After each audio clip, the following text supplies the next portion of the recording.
Test 1. You will hear a number of different recordings, and you will have to answer questions on what you hear. There will be time for you to read the instructions and questions, and you will have a chance to check your work. All the recordings will be played once only. The test is in 4 sections. At the end of the test, you will be given 10 minutes to transfer your answers to an answer sheet. Now turn to Section 1. Section 1.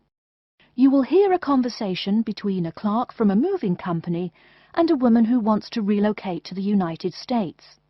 First, you have some time to look at questions 1 to 6.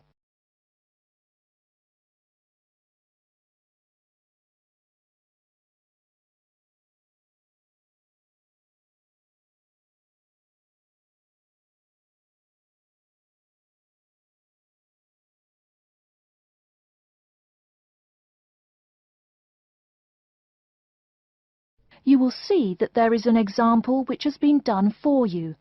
On this occasion only, the conversation relating to this will be played first. Good morning, ma'am, and welcome to Australia's Moving Experience. How can I help you? Well, I hope you can help me. I'm so up in the air right now. Just calm down now. Let me guess. You're moving and it has you a little confused. That's it exactly. You see, I'm relocating to the United States next month, and I'm having a hard time getting organised. Here, fill out your name and address and let me ask you a few questions. Oh, what should I call you? My name is Jane Bond. The woman says that her full name is Jane Bond, so Jane Bond has been written in the space. Now we shall begin. You should answer the questions as you listen, because you will not hear the recording a second time. Listen carefully and answer questions 1 to 6. Good morning, ma'am, and welcome to Australia's Moving Experience. How can I help you? Well, I hope you can help me. I'm so up in the air right now. Just calm down now. Let me guess. You're moving and it has you a little confused. That's it exactly. You see, I'm relocating to the United States next month, and I'm having a hard time getting organised. Here, fill out your name and address and let me ask you a few questions. Oh, what should I call you? My name is Jane Bond. OK, Jane, first of all, what's your work phone number? In case I have any questions about things. My work phone is 9463 550. But please try not to call me too often there. My boss hates personal calls. So does mine, ma'am. So does mine. And what address should we ship your things to? My new company is letting me stay temporarily at 509 Clark House. That's Clark. 1137 University Drive in Seattle. Seattle? Beautiful city, I hear. Mountains right beside the ocean almost. Cooler than Australia, too. OK, and when should we come pack your things? I guess that would be on Monday, March 11th. Do you want any help with an after-packing clean-up? We do that for a small additional charge. Yes, that would be helpful. I promised the landlord I'd give her the keys back by 5 p.m. on Thursday the 14th. Great. We'll just schedule the clean-up for that day. That way, the place will smell clean and there'll be no dust. Well, you do think of everything. Oh, how much is this going to cost? Here is a list of our basic prices. Oh dear, this seems rather expensive. Yes, ma'am, but you're paying for the best. We're careful and we're fast. Like we say, the only thing we break are speed records getting you moved. Well, maybe that's so. Oh, I nearly forgot to tell you. I don't want my furniture shipped with me. I won't be looking for an apartment till after I arrive in America. Would it be possible to put my furniture in storage here for a month, then have it sent along later? Of course, we do that all the time. A couple of other things. Here at A Moving Experience, we try to pack your things logically. We don't just throw stuff in boxes. Before you hear the rest of the conversation, you have some time to look at questions 7 to 10.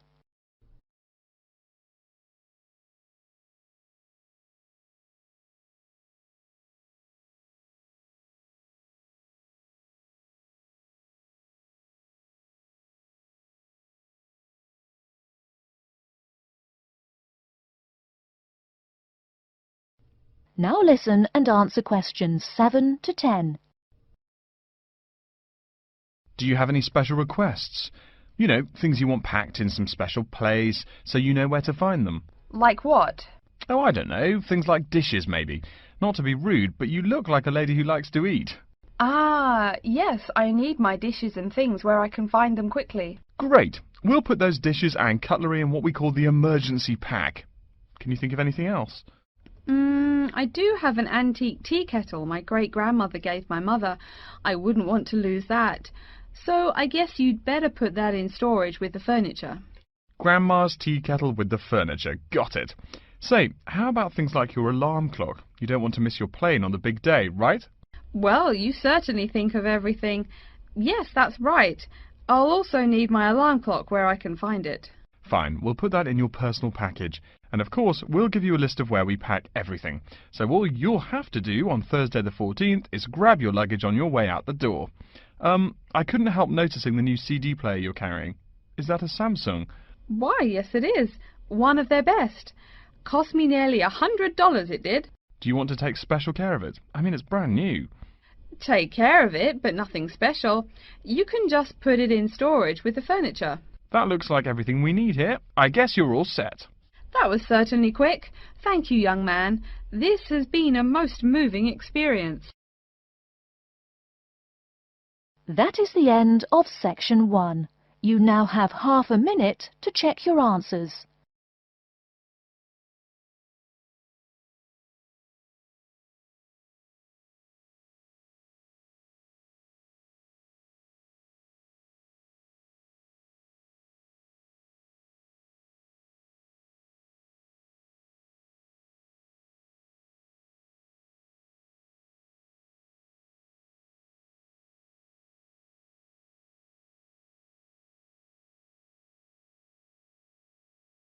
Now turn to section 2.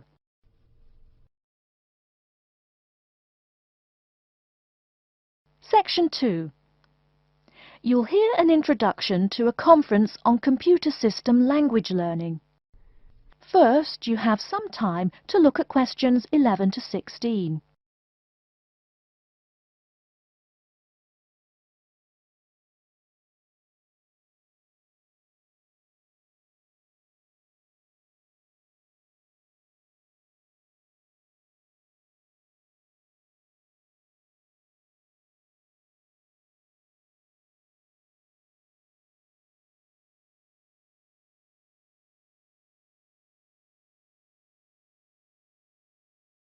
Now, listen carefully and answer questions 11 to 16. Good morning, everyone, and welcome to the second annual Wallabaloo Conference on Mastering Computer Languages. I hope you all had a good trip. Before we get underway with today's program, let me fill you in as to what's on tap for tomorrow, Sunday, February 19th. At 9 a.m., right here in the main hall, we'll be hearing a lecture from Dr. John Smith about computer as teacher. Professor Smith from the University of Melbourne is a world-class expert in the field of computer-assisted education, and his talk promises to be both stimulating and informative. Immediately afterwards, at 10:30, there will be a presentation of papers by various delegates. That, however, will take place in the garden room on the ground floor. If you don't yet know, the garden room is also called the ballroom, and will be gathering at the west end, the slightly raised area called Level 2. Just look for the crowd. If you get lost, there are signs in the foyer. After all that thinking, talking and listening, I expect everyone will be a bit weary. So at 11:15, there will be a break for coffee, cookies and other light refreshments. These will be available at the aptly named refreshment stand, placed by the door back here in the main hall. Also, if you choose to skip the formal lunch, you can buy a packed lunch at the stand for a reasonable price. I strongly urge you, however, to join us at the formal lunch. That won't be till 1 o'clock sharp, so you have time to stroll about town a bit. We'll be eating at the Seaview restaurant. The restaurant is located right here in the hotel on the top floor. It's a good dozen flights of stairs, so I suggest you take the lift on the ground floor, eh? If you're not fond of fish, there's an all-you-can-eat barbecue available as well. They even offer wallaby meat. After lunch, we'll troop back downstairs to level 2 in the ballroom for the presentation of further papers, which will begin at 2 p.m. Please try to be on time. I know you'll be a bit tired after lunch, but the ballroom echoes so with people coming in late. Thank you in advance. Once we've heard the papers, we'll break for afternoon tea at 3:10 p.m. No need to walk. The manager of the refreshment stand has graciously agreed to have tea served in the ballroom. He's even promised us some special scones, baked from a recipe of his dear old Scottish grandmother.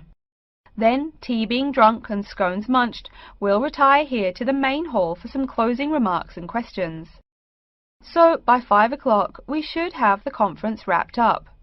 But the fun isn't over. This is Australia, mates. We'll be flocking to the hotel's own Palm Lounge on the east side of the foyer for an informal reception. You can relax, mingle with the other delegates, and let your hair down a bit. This will run from 5:10 to 6:10, though you're free to stay as long as you like. The lounge manager has informed me that for the duration of the actual reception, you can have all-you-can-drink beer for $20 with purchase of an advance ticket. Before you hear the rest of the talk, you have some time to look at questions 17 to 20.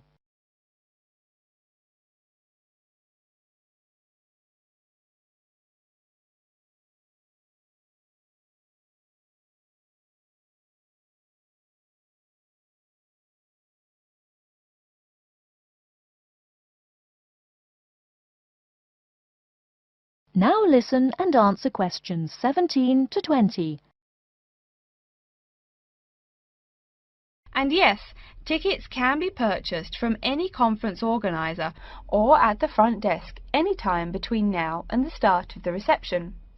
I suggest you come by tomorrow evening to pick up the tickets, since the conference hall only holds 800 people.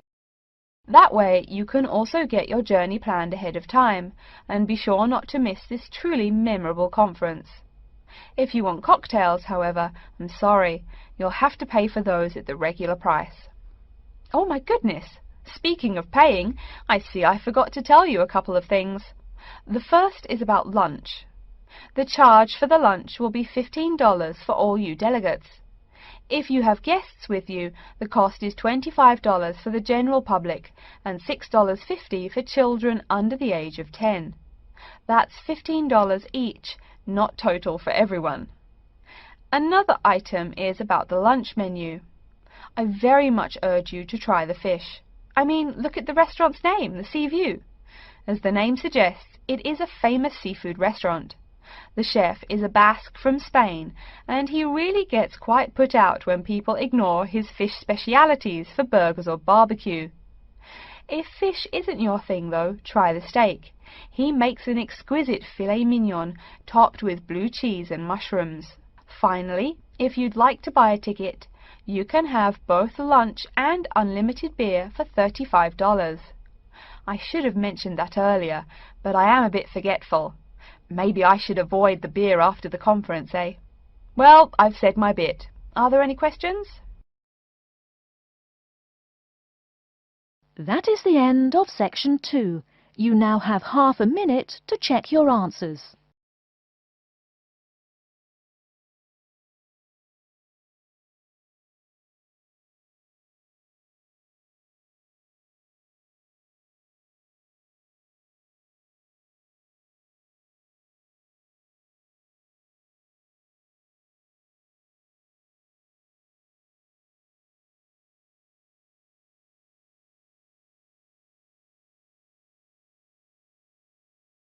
Now turn to section 3.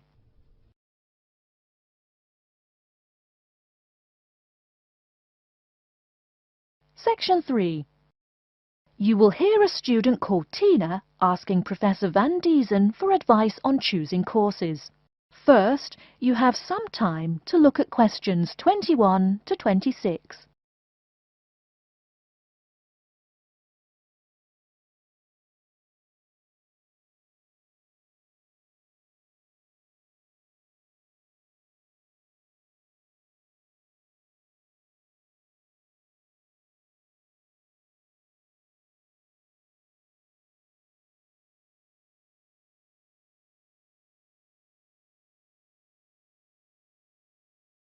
Now listen carefully and answer questions 21 to 26. Hello, are you Professor Van Diesen? Yes, I am. And who might you be? Oh, sorry, my name is Tina. I'm a freshman here. They told me I should ask you for advice in choosing courses. Well, that's part of what I'm here for. Please come in and sit down. Now, what are your questions? I almost don't know. Everything is so confusing. Like, what is a specialized course? Oh, easy. A specialized course is one that is compulsory, meaning it's a requirement for your major, and regular, so you can't place out by taking a proficiency exam. That sounds pretty strict. Then what are all these general courses? I seem to have to take so many. Nothing to be alarmed over. These are courses open to all students and not directly related to your major. The university offers these general courses to choose so that you can become more well-rounded individuals. For example, I see you're a microbiology major, so it might be a good idea to take some literature or history courses so that you can know something besides all science. You mean these courses are like for fun? That might be one way to look at it, but don't tell the literature professor such a thing.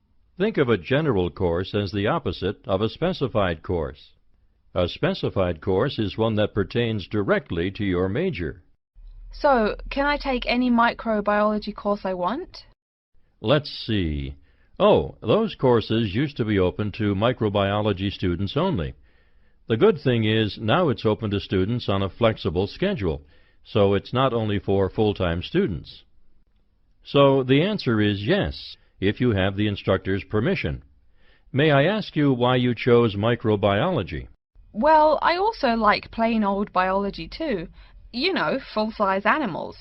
I might even become a veterinarian. Could I take some biology classes? Well, they are open to full-time students only, which I believe is what you are. I don't know how a freshman would get along with microbiology, though. I mean, most of the students presently looking into it are from off-campus. Off-campus? Yes, you know, people who use it in their work at hospitals, laboratories, even a police detective. Why did you choose microbiology, if I may ask? I don't think you quite answered that. Well, eventually I want to be a doctor. At least my dad tells me so. If I may say so, young lady, you seem a little uncertain. Still, I think that might be a good idea for a career. Of course, if you're thinking about being either a doctor or a vet, you should take some medical science classes before you even think of applying to med school. Great! What should I take? There is one small problem. The new medical sciences building is under construction, so there are no experimental facilities available until next year. I'm afraid you'll have to wait, but don't forget to take those courses at the first opportunity. Oh, bummer. Is there any other course you'd recommend for someone like me? Well, since you seem to like animals, have you ever thought about looking into environmental science? No, I never really thought about it before. Is it worthwhile? Quite. In fact, it's the fastest growing subject on this campus. Before you hear the rest of the talk, you have some time to look at questions 27 to 30.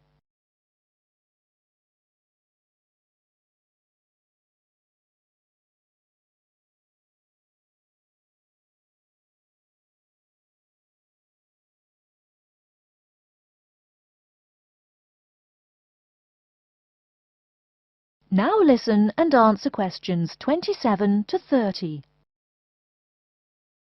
I'm sorry, I couldn't help noticing the long list of classes you've written out there. May I have a look? Oh, sure. Medical science, statistics, laboratory techniques, medicine, mathematics, computing. My, a bit of everything here. Is it too much? For your first semester, yes. What I suggest is starting out by taking the compulsory courses. Like we said before, the medical science can wait. Consider taking that in your sophomore year. I think I'd put off computing, too.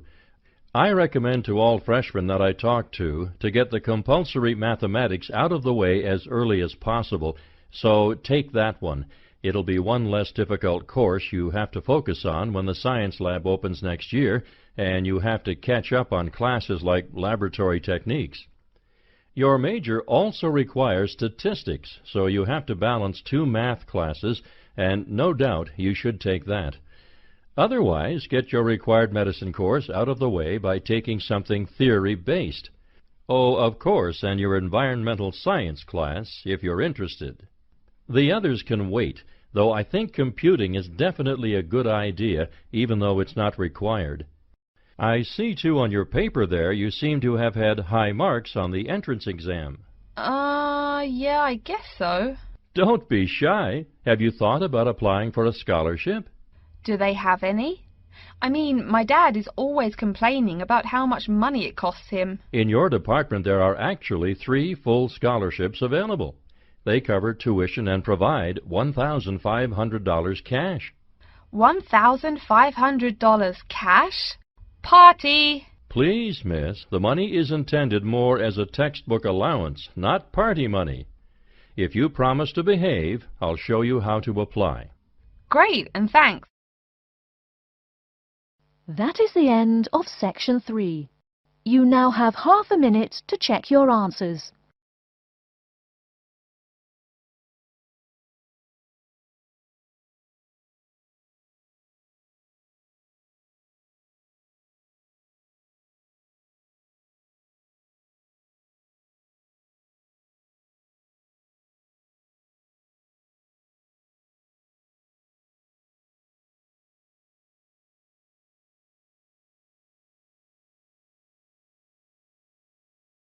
Now turn to Section 4. Section 4. You will hear a lecture about how to choose flooring materials. First, you have some time to look at questions 31 to 40.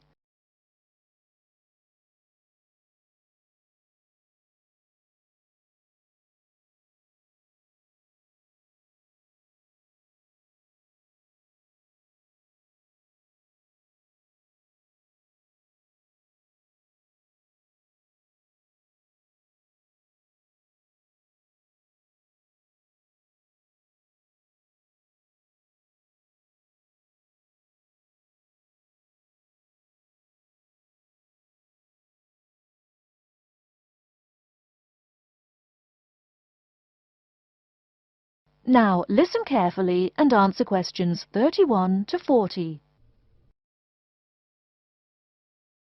We've been talking about choosing building materials in the last week. Now, a great many factors influence the choice of building materials. You can't make a house of cards, right? And people who live in glass houses and all that.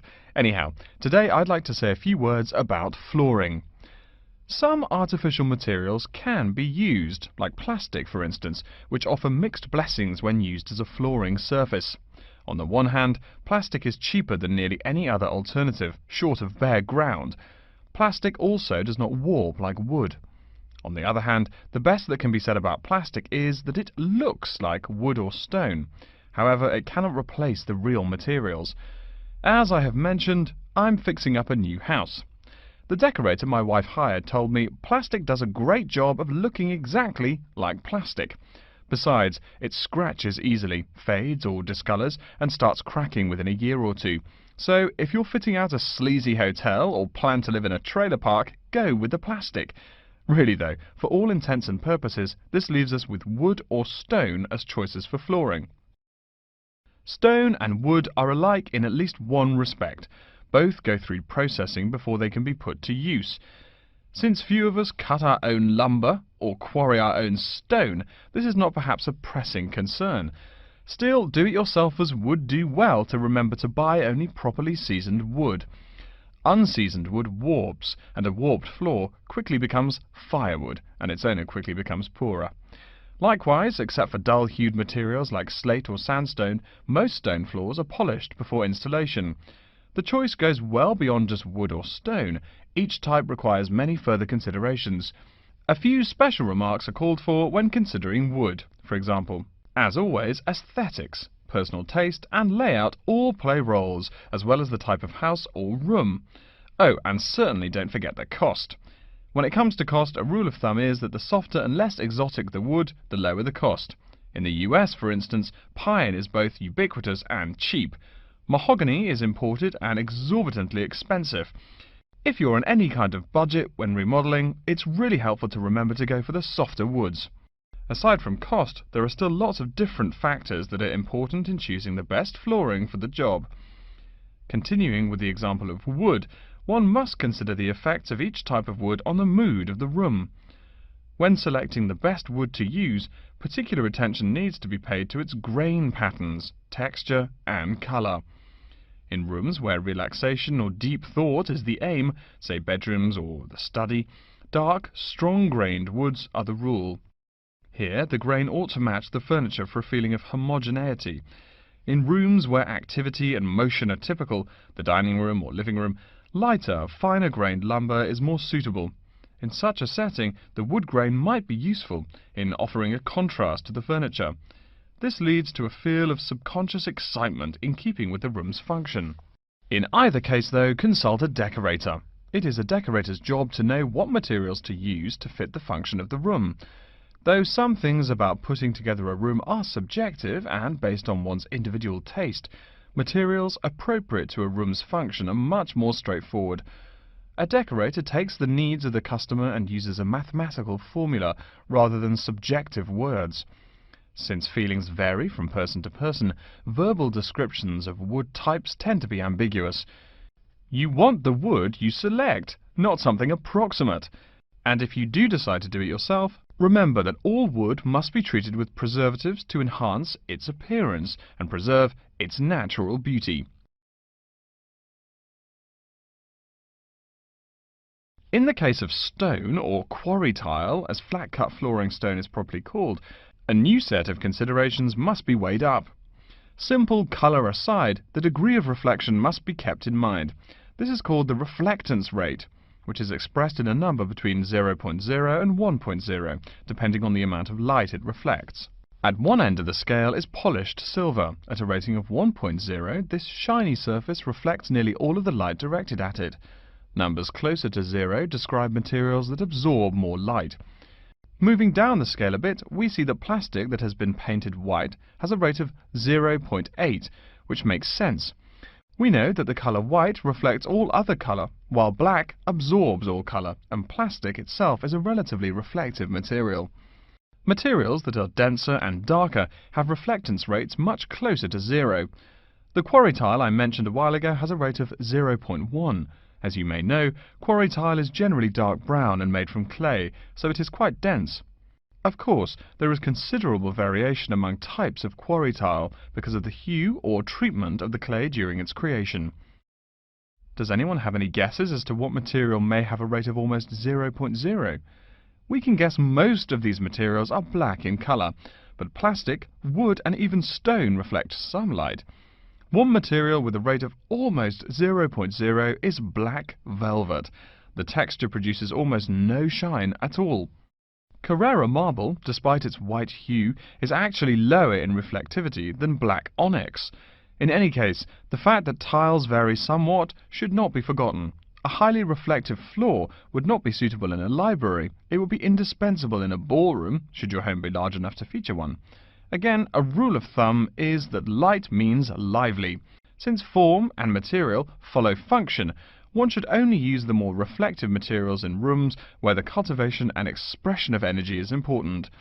Bear in mind, too, that most types of stone cost more than all but the rarest of wood. Of course, there is no reason why some rooms of a house should not feature wood floors or other stone tiles. You can even mix the two. A room with wood panels on the walls can have a beautiful stone floor. My bedroom has white birch walls and a light blue slate floor. The place looks like a Russian hunting lodge. Remember though, go with what feels right for you. Good taste and the laws of interior design are the homeowner's servants, not his master. It's only beautiful when you decide it is. I mean, you're the one who lives there, not the decorator, right? Okay, are there any questions? That is the end of section 4. You now have half a minute to check your answers.